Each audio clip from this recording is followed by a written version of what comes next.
LG का हलफनामा, पेड़ों की कटाई शुरू होने के बाद पता चली कोर्ट की पूर्व अनुमति वाली शर्त। दिल्ली के उपराज्यपाल वीके सक्सेना ने दिल्ली रिज वन क्षेत्र में बड़े पैमाने पर पेड़ों की कटाई से जुड़े मामले में अपने आचरण का बचाव करते हुए सुप्रीम कोर्ट में हलफनामा दायर किया है।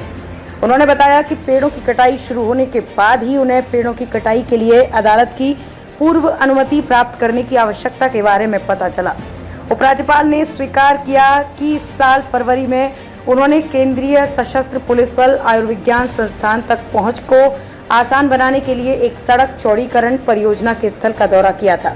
जब उन्हें बताया गया कि पेड़ों की कटाई के लिए सक्षम प्राधिकारी से अनुमति का इंतजार है, एलजी ने कहा है कि उन्हें शीर्ष अदालत से अनुमति की आवश्यकता के बारे में पहली बार 21 मार्च को ही अवगत कराया गया था, जब डीडीए की ओर से विशेषज्ञ समिति के गठन के लिए प्रस्ताव प्राप्त हुआ था। पेड़ों को गिराने का वास्तविक कार्य 16 फरवरी के आसपास शुरू हो चुका था। उन्होंने कहा है कि शीर्ष न्यायालय के निर्देशों का उल्लंघन करने का उनका कोई इरादा नहीं था और जिस तरह से ये सब हुआ वो अत्यंत दुर्भाग्यपूर्ण था। एलजी के हलफनामे में कहा गया है कि इस न्यायालय की अनुमति के बिना पेड़ों को गिराने की दुर्भाग्यपूर्ण घटना पर उन्हें गहरा खेद है। हालांकि उन्होंने कहा कि ये काम सद्भावना पूर्वक किया गया था।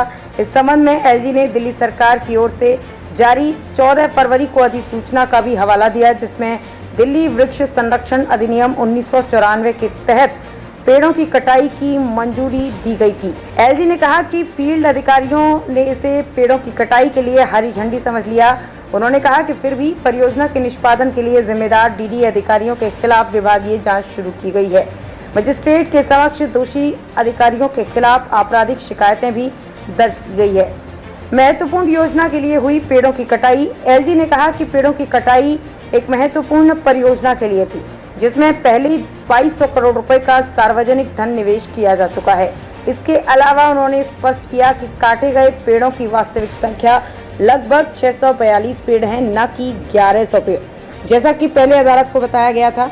एलजी ने शीर्ष अदालत से डीडीए के उपाध्यक्ष सुभाशीष पांडा को इस मामले में उनके खिलाफ शुरू की गई अवमानना मामले से मुक्त करने का भी आग्रह किया है। एलजी सक्सेना ने बताया कि जब पेड़ काटे गए तब पांडा का मेडिकल ऑपरेशन चल रहा था और वे 12 मार्च तक शारीरिक रूप से कार्यालय में वापस नहीं आए। हलफनामे में कहा गया है कि प्रतिपूरक वृक्षारोपण उपाय पहले ही चल रहे हैं। एलजी ने बताया कि 170 और 4000 झाड़ियां पहले ही लगाई जा चुकी हैं। अगले 7 दिनों में गौशाला रोड पर 200 पेड़ और 500 और झाड़ियां लगाई जानी हैं।